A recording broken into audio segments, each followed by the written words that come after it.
বাজান রে, ও আমার বাপজান, কলিজার টুকরা আব্বাজান, আপনার কাছে আসছি আমি আরো একটা প্রস্তাব নিয়ে। এর আগে আপনাকে আমি একটা গান শুনিয়েছিলাম, সেই গানটা হলো আব্বাজান আব্বাজান বিয়ায় আমায় তাড়াতাড়ি দিয়ে দেন। আব্বাজান, এই গান শোনানোর পরে আপনার মতো মানুষের বিবেকবোধ জাগ্রত হয়নি? আপনার যে একটা সিঙ্গেল ছেলে আছে এটা আপনি চোখে দেখেন না, আপনি আমার বিয়ে দেন না। সামনে শীত এসে গেছে, একটা সিঙ্গেল ছেলেই বোঝে শীতের দিনে বউ ছাড়া থাকার কি কষ্ট। কথা কর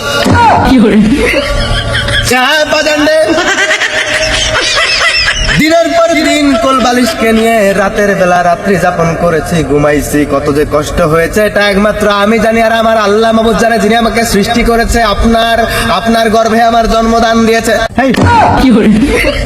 আমার আম্মা জানের পেটে গর্ভধান। ও বাদান্ডে, আমি বিয়ের নেশায় পাগল হয়ে গেছি, কি থেকে কি বলতেছি, আমার কথাবার্তার লাইন ঘাট নাই। আব্বাজান, বেয়াদবি হলে মাফ করে দিবেন, এত কথার বাড়াতে চাই না, দয়া করে শীত এসে গেছে, আপনার এই সিঙ্গেল ছেলেটার দিকে একটু নজর দিবেন, আর আমাকে দয়া করিয়া মায়া করিয়া বিয়ে দিয়া দিবেন একটা সুন্দরী ফুটফুটে হিজড়া মেয়ে দেখে। ও আব্বাজান,